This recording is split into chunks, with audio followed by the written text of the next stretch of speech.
আর্জেন্টিনার দালাল ওরা, রেফারি একটা জালিম। পবিত্র কোরআনের আয়াত হাসবুনাল্লাহু ওয়া নিমাল ওয়াকিল, অর্থাৎ আল্লাহই আমাদের জন্য যথেষ্ট আর তিনি সর্বোত্তম কর্মবিধায়ক। কতটা কষ্ট পেলে এমনটা বলতে পারেন মিশরের ফুটবলার মোস্তফা জিকো। তিনি আরো বলেন, আমাদের পুরো জাতির স্বপ্ন নষ্ট করেছে রেফারি।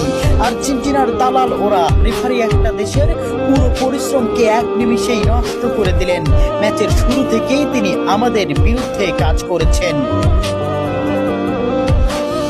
চোখের জলকে সঙ্গী করে আটালান্টার সবুজ ঘাসে পড়ে থাকেন মিশরের স্বপ্নবাজরা। 3-2 গোলে শেষ তাদের বিশ্বকাপের যাত্রা। ম্যাচে ফ্রাসোয়া ল্যাটিক্সিয়া রেফারি হিসেবে দায়িত্ব পালন করেন।